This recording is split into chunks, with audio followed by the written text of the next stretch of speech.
Okay. Well, it's nice to meet you.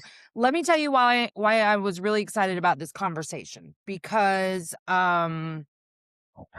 you mentioned the too much not enough narrative in a way that tells me you believe we all carry this, and I believe that too. And I it's not hard for me to get people to see the too muchness, like, when they're feeling like they're too much, but it's kinda hard sometimes for me to get people to see where they're feeling not enough and how that drives so much of their behavior, and I love that you work in attachment patterns because that's obviously where that comes from. So, I'm so excited because I have a lot of personal experience with figuring this shit out for myself because that not enough, I recognized look at me projecting my shit onto other people.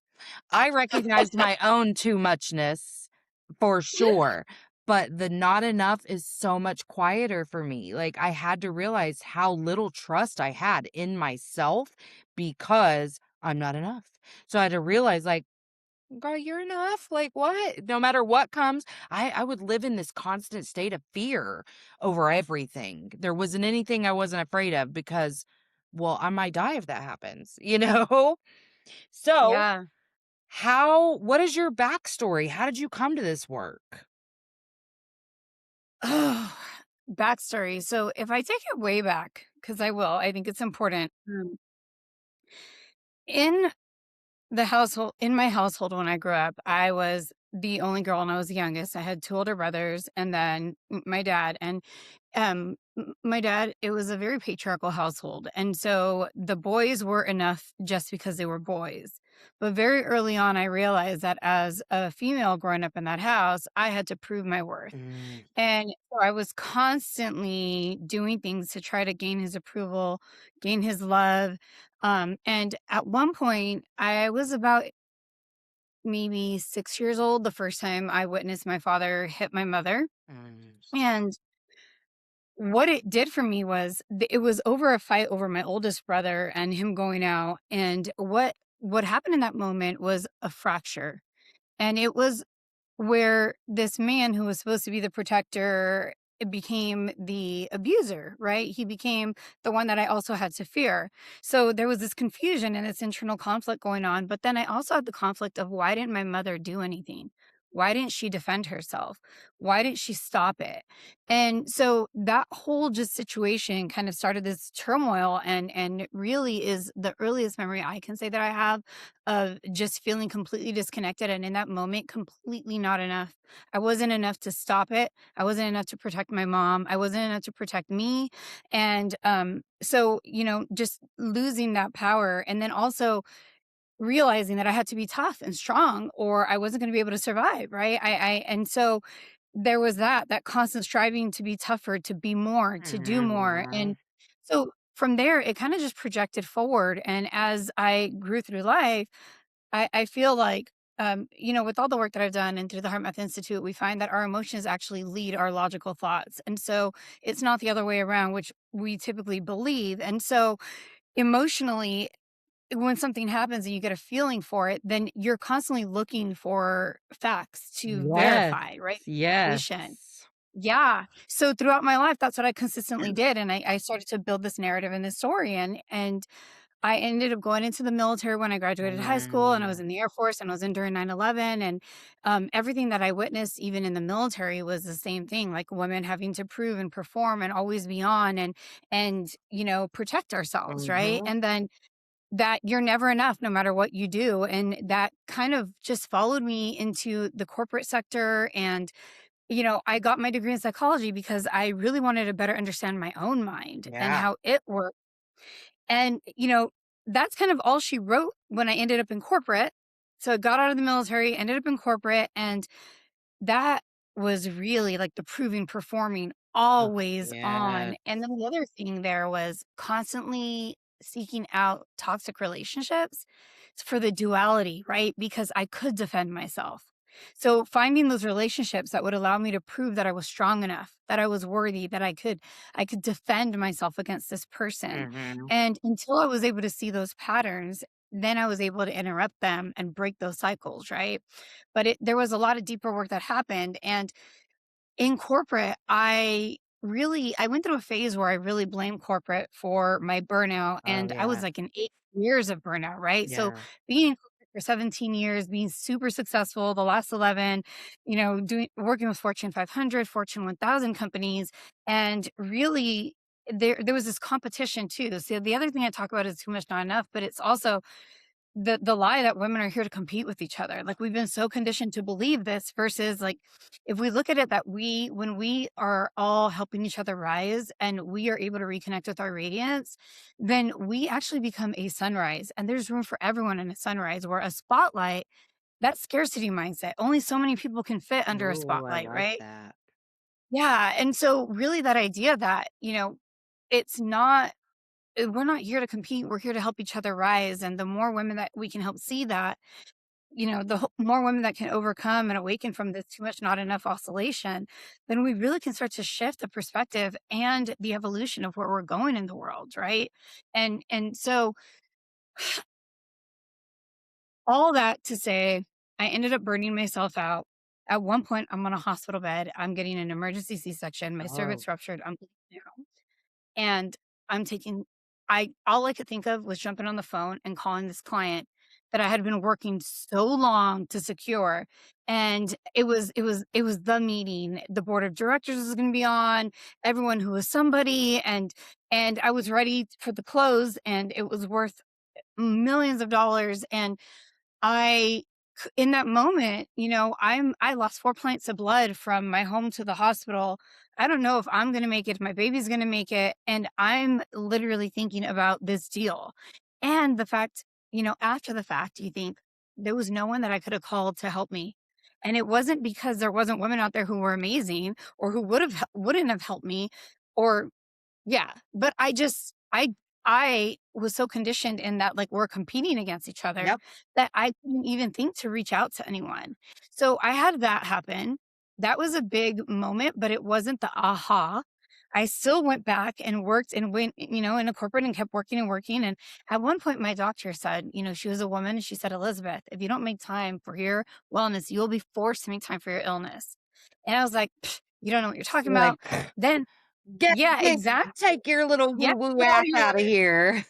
Yes, like, I've worked so hard to get to this Yes. point, like, and even the thought of leaving corporate was like, "No way." Like, "Are you kidding me?" Like, I'm in leadership, like, I'm in sales, like, this is it, like, I built this identity, I'm making crazy money, like, Yeah. this is awesome, and I'm proving to my kids that I'm worthy, I'm proving to my dad I'm worthy, this is Yeah. the first time ever proud of me, like, so I'm just like, "I'm doing it, it's not stopping."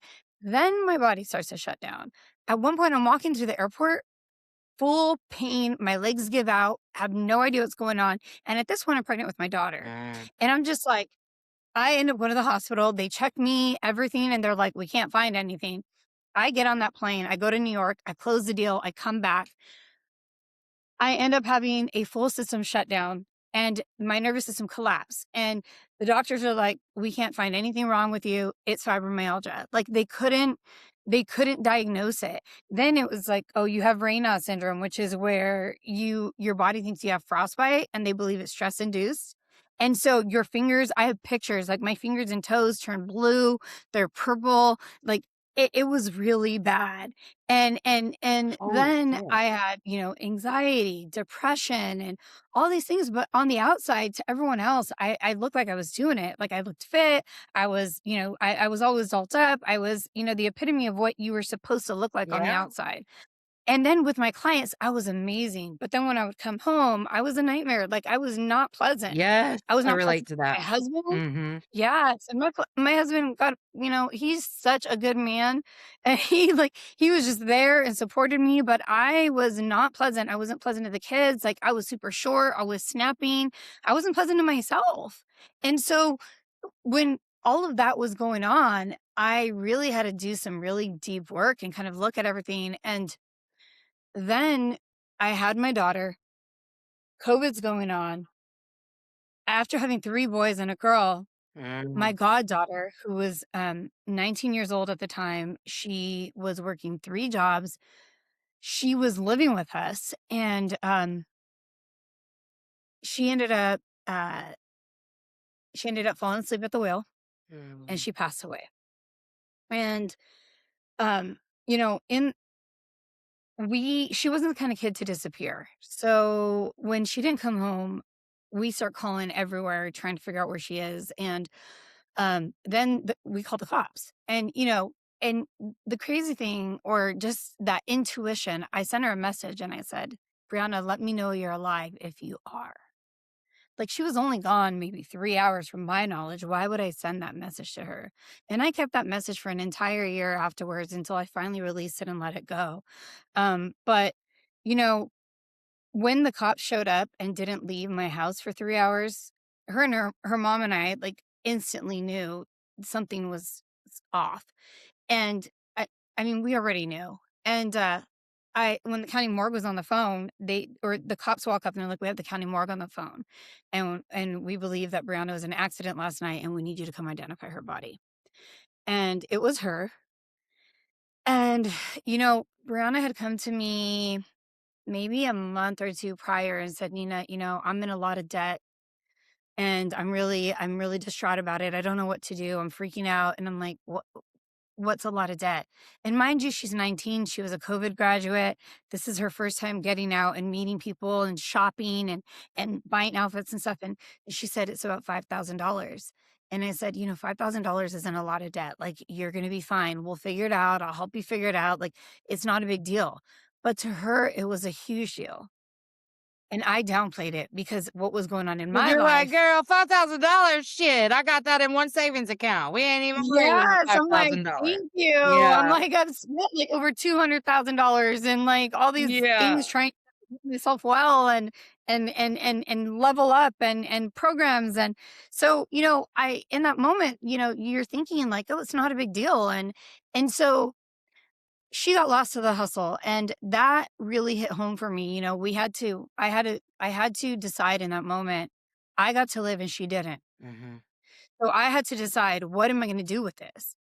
Am I gonna help those around me, including her mom, to be with, because I know that I have the gifts to do that. Am I gonna help them get to that next level and realize that Brianna leaving was not a punishment to us, and her life was a gift to us?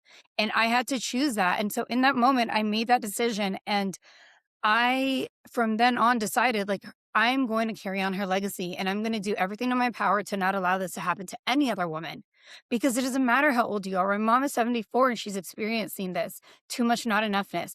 My daughter is 7 and I see it showing up and I'm doing everything to combat it. But when she says things to me about what her friends at school say and their moms tell them, I'm like, wow, like, this is showing up literally in every age group. Every And if age. all of us don't wake up and start doing something about it and bringing awareness to it and shifting it, it is going to continue. We do not have to prove our worth. We are already worthy for being alive. Yep. Like, if you are living and breathing right now, do you know what it took for you to get here? Like, that is a miracle in itself. Like, Right. God, universe, higher power wants you here. You have a purpose, and your purpose is to live a life of joy and to push that joy onto others.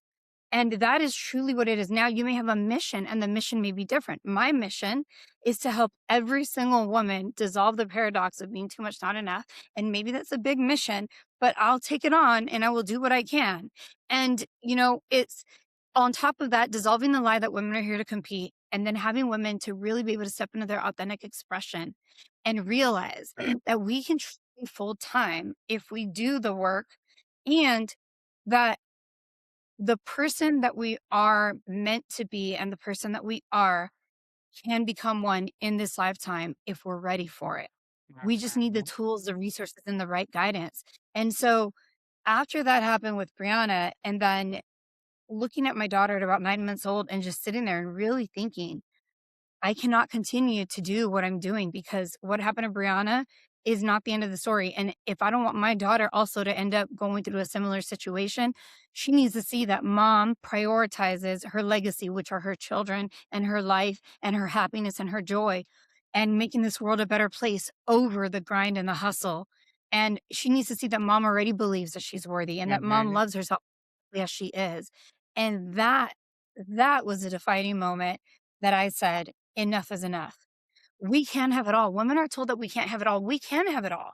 It's just we get to redefine what all looks like. Right. It's not what we've been told all is, it's what we believe. to be all for us. And that is really where the rise of the Radiant CEO came from. It was like, I'm going to reclaim it, because forever after I started my business, I was like, I'm not going to say I'm a CEO. Like, it felt too masculine. Like, I'm not a CEO. And I am like, no, I'm the Radiant CEO. I am the chief emotional officer of my life. Mhm. And it is my responsibility to regulate my emotions in life, leadership, and business. And then carry on, and that's where the rise of the Radiant CEO movement came from. So that all women can learn to reclaim their radiance, go back to that inner child golden light when they were, 3 years old, and they would just dance unapologetically because Right. that's what they were doing. And seeing that we're all capable of it. And it's not something we learn, it's something we remember. It's a homecoming, truly. Mhm. And that is a long way to get to. That's where I am. That's why I am where I am today. And that's why I do the work. And that's why I'm so passionate about it. Well, thank you for sharing that. I really resonate with everything you said. And so it makes me think, because I had wondered, you answered this a little bit, but I wondered like what tough looked like for you. And for me, it was in that masculine energy where you just get shit done. We don't have time to feel, because that will lead to a nervous breakdown that we will never come back from if I give myself 5 seconds to actually feel any of this. I realize we're all afraid of that. Like that one, like I was talking to a friend one day who has some pretty serious struggles about just some gentle ways to process feelings that will Yes. help some of these symptoms that she's having. She was like, "Yeah, I just really don't have time." And I just keep telling myself I'll make time. And I'm like, okay, well, it doesn't take that long, and everything you're doing to avoid it is taking you a lot longer. So, but that's how I was. Just show up. Like, you got to do the damn thing. You got to do the damn thing. And man, burnout, if you haven't, if you're listening and you haven't experienced this yet, like when we say burnout, it's like you just don't give a shit about anything. Like you can't motivate Mhm. yourself to do Yeah. what needs to be done, and you feel so tired all the time and just so hopeless and helpless, and like everything is meaningless. All the things that mattered before, you have such a hard time getting them to matter. I also I have a very nice husband too who just puts up with all of my shit all the time, and that's, like, the one area that I would really identify where I still really struggle to show up, like, as my best self, is communicating with him, but I was such a people pleaser and so afraid of confrontation in public that I would freeze or fawn. And then I'd come home and I'd take Mhm. everything out on my family. My kids, everything they did agitated the shit out of me. Like Yep. everything. You're having a Yep. normal human feeling. Well, too bad. It's too much for me. Okay, go talk to Yep. someone else about it, for the love of Christ. What do you want me to do about it? So, obviously I've had to work through a lot of regret about the younger years of the children, but I totally resonate with what you're saying. What are other ways that you showed up tough? Like other ways that we haven't already said, that like you were not soft. You didn't know how to be in touch with yourself. I didn't. And so, uh, and I'm gonna, I'm gonna preface. n- n- I guess it's not prefacing it because we already started the conversation, but I will say I am a very, very open book, and I believe that I've experienced and I continue to experience, because the reality here is that life is never going to stop lifing.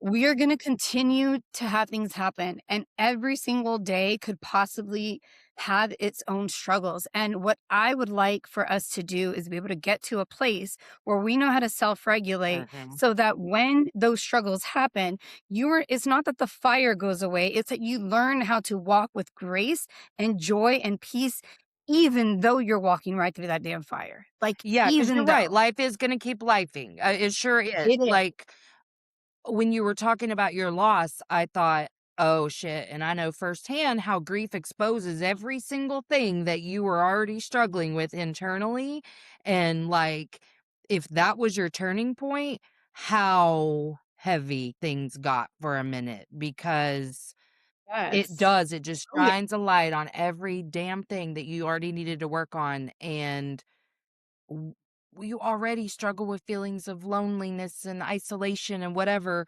from your trauma, from your loss, and then to try to figure all of that out at once. I feel really lucky that excuse me, that I had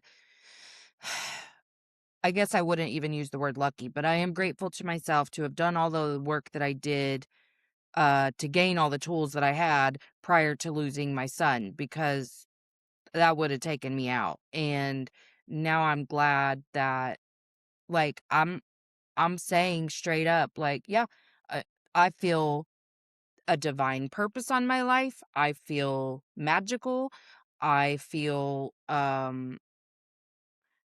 a lot of meaning in my existence, and yet I still lost my son.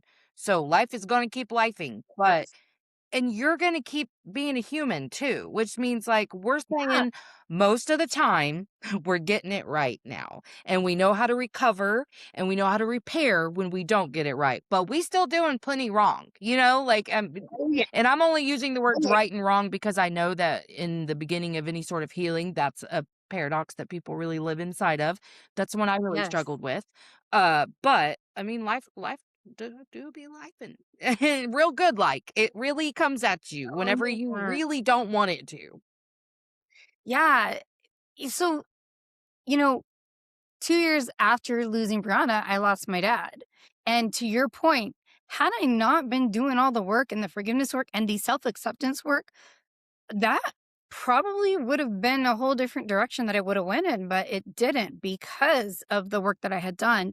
But when we to answer the question of showing up and toughness, and that's why I kind of started with, hey, this is, I want to be fully transparent here because it's not that I'm at a place where, yes, I do believe that I have embodied my radiance and I have reclaimed that little girl and I dance and I love to dance. And I'm not trying to be the next Shakira, Carrie Underwood, right? Because choreography is not my thing, I will tell you. But You when you find joy move in to music, movement, yeah. yes, exactly. It feels good. And, it's I was so tough that I didn't know what it was to have compassion. And I Mhm, will say this plain, I would leave on business trips and I would not get that feeling of, "Oh my god, I miss my kids," mhm, that typically you would think a mom is supposed to have. yeah. And I would cry to my husband sometimes like, "I'm broken. I don't know. I'm not There's normal, something yeah. wrong with me, not normal. Mhm. Moms are supposed to miss their children, and I don't have that You feeling." probably felt And my husband, relief because it wasn't one yeah, more like, thing I needing get a you, break. yeah. Mhm. I get to, and so and my husband would say, "You're not broken. Like, you're a great mom when you're present and you're here. Like, just because you don't have these like strong feelings of missing them, it doesn't mean you don't take care of them. It doesn't mean you don't love them. It doesn't mean you don't do everything in your power to make sure that they're safe and alive and you're doing for them." Like, he's like, that's something that you've been deconditioned or conditioned out of. And that's something, that is just it's what it is. And I'd be like, but I would still feel that and that weight and like, what is wrong with me? But, Mhm. I just kept pushing. And then to your point, I had 3 boys. So I tell people, when I had my daughter, when I found out that I was having a girl, I was 3.5 months because I was older when I got pregnant with her. And they did all the genetic testing. And so when they told me I was having a girl, they said, "Do you want to know if it's a boy or girl?" And I'm like, "Yes." And I was 3.5 months, and they're like, "It's a girl." And I remember throwing the phone, screaming, jumping for joy, like I was so ecstatic. And I it was a pure moment of joy. And I didn't realize then how much of a gift she was from God because she was truly sent to me to transform my life. Mm, And if it were not for having that little girl, I don't know that I would have ever been able to reconnect with my compassion and be on the road that I'm on today or the path of helping other women to do the same because I was so much in that toughness, like, it was like nothing could phase me, like, I created a shell around me, and you're not gonna penetrate it. yep. I say this and people are like, "Oh my," I finally said this out loud. I've said this to my husband before, but this is gonna be the first time this goes out on a podcast, so this is gonna go out for the world to hear. But, I said, you know, "When we got married, I thought I was never gonna get married," and that was my thought process, like, "There's no way," because I was not gonna let a man that close to me, and so Right. I just refused to get married. And when my husband asked me to marry him, I said yes, and then it was a beautiful proposal, and then, we had our Vegas wedding, which was we got married at the Graceland Chapel, and it was, I don't know if you're familiar with Fear and Loathing, but I always wanted that wedding with Yeah. Elvis. Grew up on Elvis. My mom loved Elvis.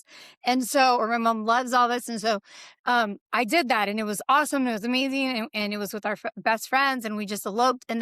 But we did that because we were going to do the big wedding, which is what my husband wanted. So we went to Mexico and we had the big wedding. And I will tell you that when I walked down the aisle, I still had one foot out the door.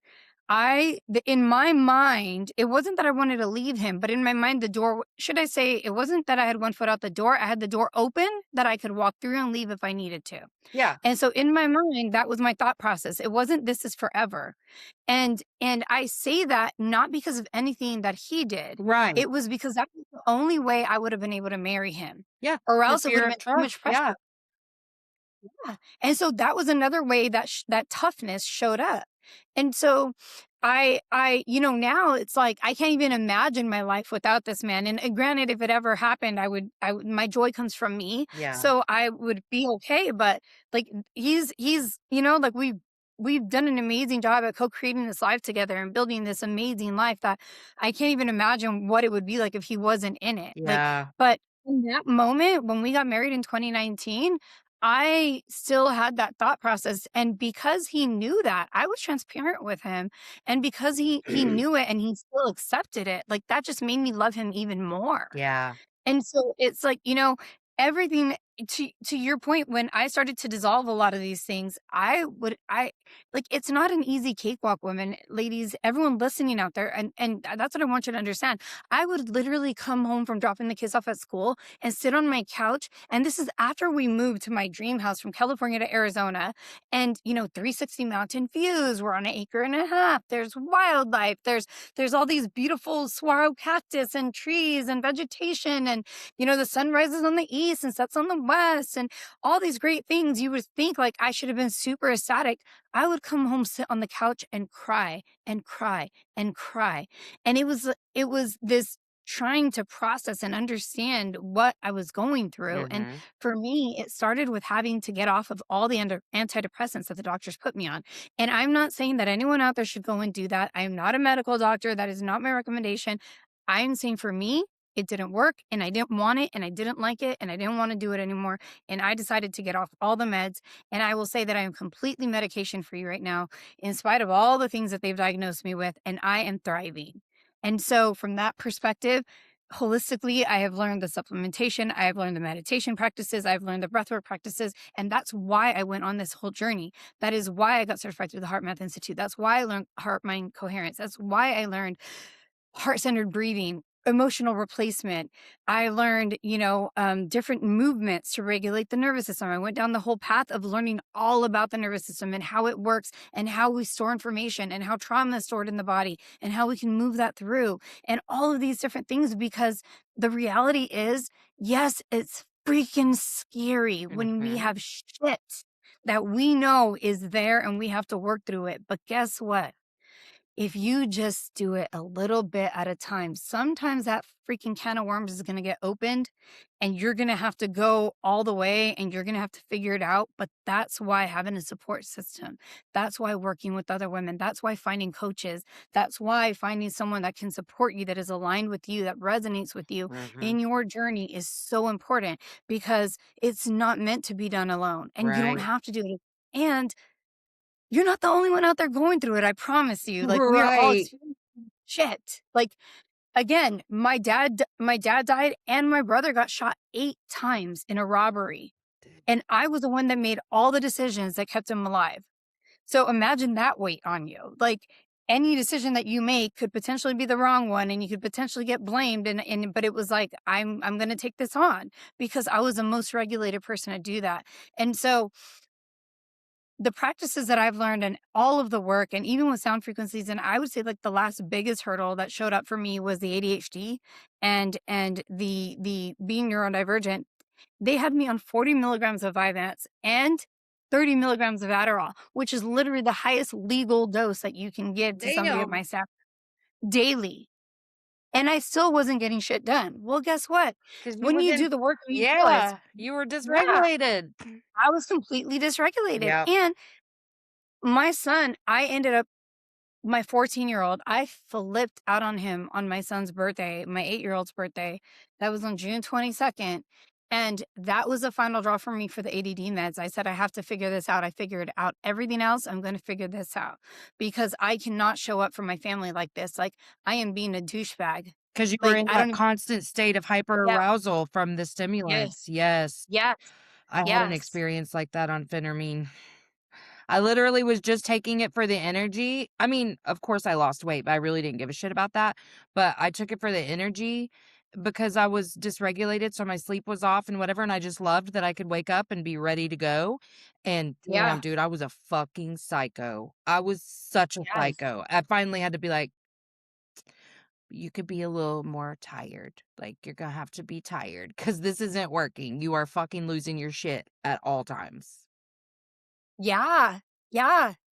And when that happens, you actually, for me, I was like, all right, let me do the research because that's been my biggest thing. So I've merged science, technology, psychology, ritual, ceremony, lived experience, with ICF coaching and IIN and all of Heart Math Institute and all of these different modalities together to create a comprehensive approach to our healing. And okay, if my energy is low, let me figure this out. What can I do to Right. get that back up?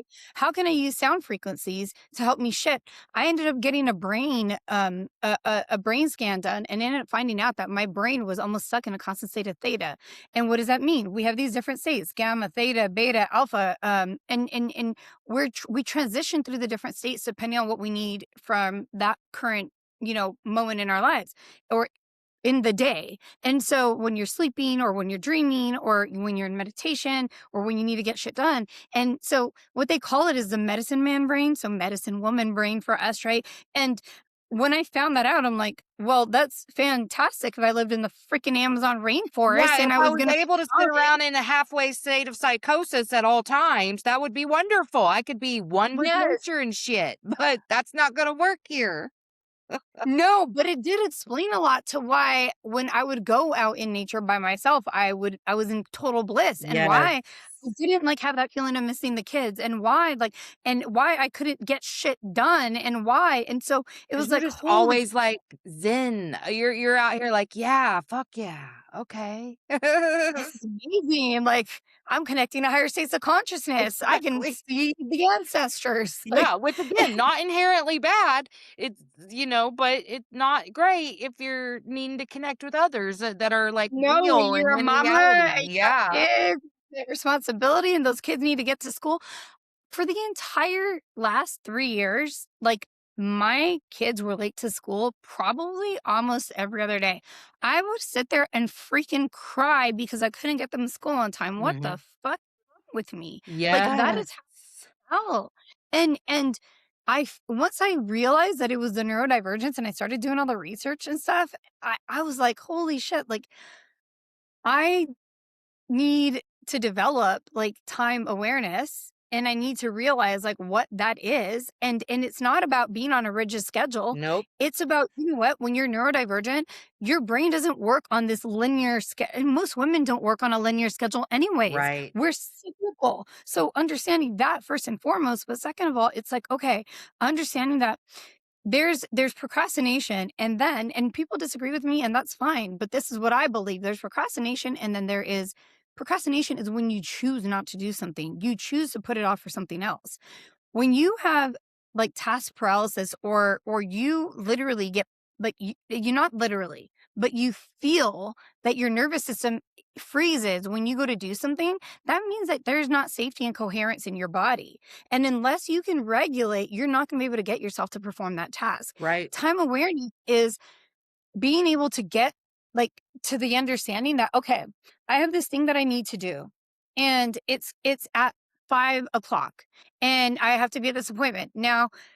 It's going to take me, most people know that, when you're neurotypical, you can look at the time, you can say, let me set a timer, it's going to take me X amount of time to get there, this amount of time to get ready, and you have that down. But when you're neurodivergent, typically that doesn't exist. And so what happens is you kind of just have this like time blends into itself. It's on this continuum. And what you need to do is say, okay, if I got to be there by 5, this is how you develop time awareness. So listen carefully if you have this going on for you. You got to be there at 5. You say, okay, I know that it takes 20 minutes without traffic to get there. So if there's traffic, let me add 10 more minutes to that. It doesn't have to be rigid. It's not like 8 minutes and 59 seconds. Let me add 10 minutes to that. And if you really are feeling like you want to be a resourceful, then add an additional 5. Then you say, okay, now I know that I'm not going to just pick up and get out of my house. Like it's especially if you got kids, it's going to take at least 10 minutes to rally, get all their stuff together and get out the door and get to the car. So now let me factor in that additional 10 minutes. So now you're like, all right, I have the 30 or I have the 20, then I have the additional 15 and I have an additional 10. So I already know I got to leave my house 45 minutes or start thinking I'm going to leave my house 45 minutes before I need to be there at 5. Mhm. And then if you add into that the additional, now I know I got to get ready or whatever else I need to do. Now you account for that. But so what you do is you start to give yourself windows of time. And when you do that, you start to develop time awareness. The other thing that I do is on my phone, I have a reminder that goes off every 3 hours, and it's to make me aware of those hours. And it has a message. So one of them says, not mine, to remind me of the drama that's not mine. Stick to my own stuff, right? Not my circus. And then it's the next one is um uh awareness here and now. So remembering to be present in the here and now. And then the other one is I release the expectation for others to think like me. Because God, Oh, that one's a good one. if that is not I just, struggle. I struggle with that. oh yeah, we all do, right? And that goes back to our too much, not enoughness. Because to your point, if you're feeling, how does too much, not enough show up? Let's talk about that. Too much, not enough. It shows up in, if you're a business owner, you can feel it in you're not charging what you should be charging for your services. Maybe you're giving services away for free. Maybe and you're giving them away for free, not because you want to, because you're trying to help somebody, but you say that you are. But deep down, when you're by yourself and there's no one else there, is it really because you want to, or is it because scarcity mindset? Mhm. Is it because you feel unworthy of charging what you think you should be charging? And there's a difference. The visibility, you're afraid to be seen, you're afraid to show up on camera. Mhm. You over explain. So try to over justify yourself or over explain yourself. So you wear something that you think other people are judging you for, and right away you start to explain yourself. I used to do this a lot. I would go to parties and then people would ask me or come up to me like, oh my God, that's such a beautiful dress.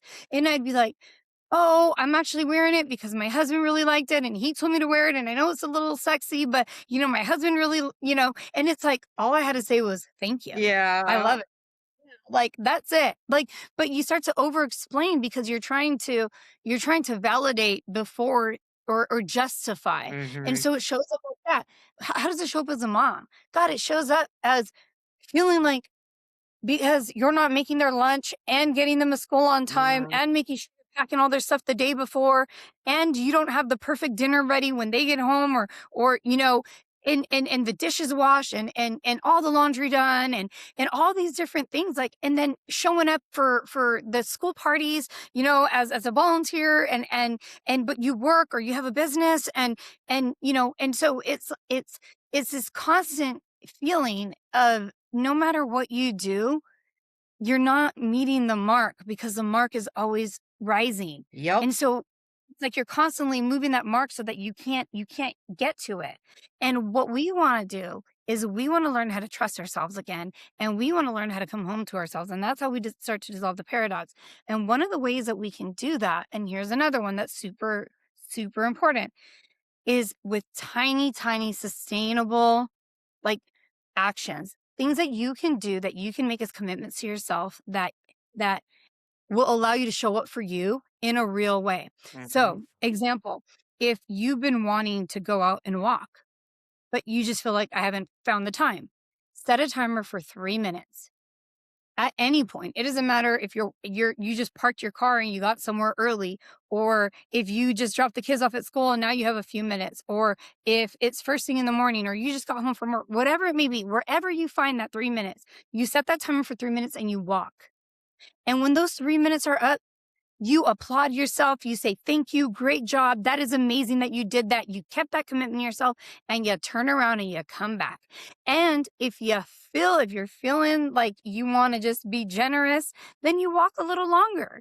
But the point is that you kept the commitment to yourself, Mhm. and if you wanted to walk longer, you did, and then you turned around and you came back. And guess what that's gonna do? That is gonna start to train your nervous system that when you make a commitment to yourself, you keep it. And that teaches you to retrust yourself, and it teaches you to start trusting your intuition again. And so this whole cycle starts to shift. And before you know it, you are showing up for you in ways that you didn't realize. And part of that is self-regulating. Mhm. So don't, and the most important part there is not to move the goalpost. So, like for me, my Yes. goalpost is 7 reps, 7 minutes, seven everything, because it just makes it easy. But if your needs to be three, because you're just starting out and you want to start working out, do 3 sit-ups. Three. That's Mhm. it. You don't need to do more. You get down, you do those 3 sit-ups, and you say, thank you, thank you, thank you for showing up for you, showing up for me. Thank you for showing up for that commitment. And then later on, you can be like, I'm going to add 3 squats. I'm gonna add 3 arm raises. Mhm. But before you know it, it's like, and then if you wanna say, "Hey, I'm gonna do 4 this time." Boom, you celebrate those 4, but you don't move the goalpost. Keep it at Right. 3. Right. Because then you can always accomplish that. If you move the goalposts, what happens is we get super ambitious and then we're like, I'm gonna do 15 this time. And then if you're like, damn, 15 sounds like a lot. I'm not gonna do that. And then you just don't do it and you're like, oh, I'm a piece of shit. I didn't Yep. do the 15. I didn't da da da. And before you know it, you're back in that oscillation. You're back in the too much, not enough. And that's what we don't want. So again, anything want to make a commitment to, just make it really small and make it achievable and don't move the goalpost. And that is super, super important. Yeah. Thought. Absolutely. And another small one that gets big results is the easiest thing you can do is commit to not talking shit to yourself or about yourself. Like if you catch yourself thinking something, reframe it. If you catch yourself making a self deprecating comment, reframe it. That doesn't take a lot of effort. Like you don't even have to you don't have to journal for an hour. Like all the things that are great for you, but you don't have to do all that just to make small changes in how you're thinking about yourself and talking about yourself. That is true. And you know what really helps with that, and what's helped me a lot with that is get if you find it hard, don't try to stop yourself mid thought. Get curious. Instead, ask yourself, hmm, I wonder why I'm feeling this way. Mhm. It's like I say, if you see somebody and they instantly trigger you, don't judge yourself for getting triggered. Don't be like, "You're Right. such a bad person. Why are you Right. judging them?" Because now you're just beating yourself up, right? Instead, Right. say, "What? Okay, let me feel this. Cool. I feel like I don't like them just because. Now let me think, why? What is it about them that is triggering me?" Mhm. And if you sit there long enough with the curiosity, it will come to you. Every And time. oftentimes it is something that you don't even, you're like, whoa, this is like something from my childhood that happened, or this is something that, like I have to work through. And that's why it's triggering me. And that's why they're triggering me. And so it just look at it like with the curious eyes of that 3-year-old little kid that just has this whole wonder and curiosity in the world. And I think, you know, one of the biggest things that we can do to start to self-regulate, because I mean, this is what I do. This is like, but you know, if I could say one takeaway that I think is really valuable would be, when you first get up in the morning, you first wake up, literally the first thing that you do, lay there. For one, think of one thing that you're grateful for. And for me, it's the fact that I woke up, because you know what? There are a lot of people in this world that did not wake up this morning. They don't get to have one more day today. Their life ended last night. Like, think about that. Like, this is truth. There are people all over the world who lost family members who did not wake up today. So when you think about how special it is that you got to wake up and spend one more day with yourself, with your family, with your children, with the people that you love and you appreciate, it starts to change the way that you really look at life. And there's that, but then breathing. Breathing is free. You don't have to pay for it. Like, it Right. doesn't cost you anything. So if you can just learn to breathe into your diaphragm, you would be amazed. Breathing into your diaphragm is like literally watching your stomach rise and then your chest rise. And most women that I work with can't do this in the beginning. I tell Mhm. them breathe through their diaphragm and you see them like Yes, yeah. it's like, no, no, no, like full breath. Belly goes up, chest goes up, and then breathe it out with a sigh. Because that auditory stimulates the vibration, stimulates the vagus nerve. And the vagus nerve is what is actually responsible for regulating our nervous system in a sense. And Yeah. so when you learn to work with your body, you learn to self regulate. And so just breathing sounds so small and it makes all the difference in the world because once you can learn to really come home to your breath, and this is something you can do silently, it doesn't have to be loud. Box breathing is count breathing. So you breathe in for 4 or but starting small because some women say they start with anxiety, you breathe in for 2, breathe in for 3, and I do 7 because, like I said, that's my magic number, but, you breathe in for 4, you hold for 4, you breathe out for 4, and hold for 4 on empty, and you do that, and do it, like, 3 to 4 times, and just feel how your body starts to self-regulate, but if you can get used to doing this in the morning when you're not in a high state, when you're not under a lot of duress, when there's not a lot most of us are not when we wake up in the morning, when there's not but if you are, then that's probably especially when you need to do it, Right. right?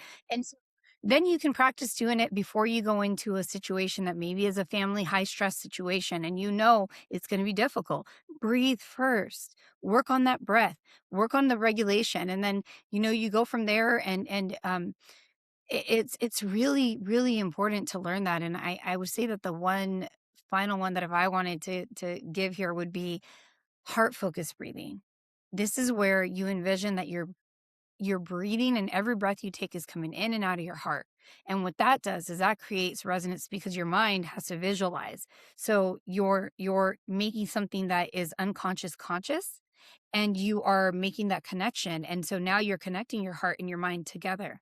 And so that is really helping to bring you into resonance. But the visualization that you are breathing in and out of your heart, and you are really good at visualizing later on, then you can add in like a golden light energy. And then when you breathe out, you're pushing that golden light to everyone around you. And now that's like spreading compassion. And so you start to do these different techniques. And before you know it, like one at a time, pick one, and once you get really good at that one, layer another one, and if you don't like that one because it just doesn't feel good, then use a different one. But there's these different methods out there that are really easy, and if we can learn them, we can get really good with them, Very and I think true. we are at time. Well, it was awesome to meet you. I've loved having you. Tell us where we can find you. So again, my name is Miss Elizabeth Munoz, and I am known as a Radiant CEO. I'm the founder of Soul Haven and the Soul Haven Foundation. So my website is soulhaven.com, soulhaven.com. And my programs, my courses, my resources, books are on there. I have free ebooks that are amazing on there. And then at all my social handles on LinkedIn is at Miss Elizabeth Munoz. Awesome. Okay, I Yes. will include all of that in the show notes too. I'm going to hit stop if you'll hang out for 1 sec. Yes, ma'am. Thanks for coming to Emotionally Unavailable. If you haven't already, like, subscribe, and share.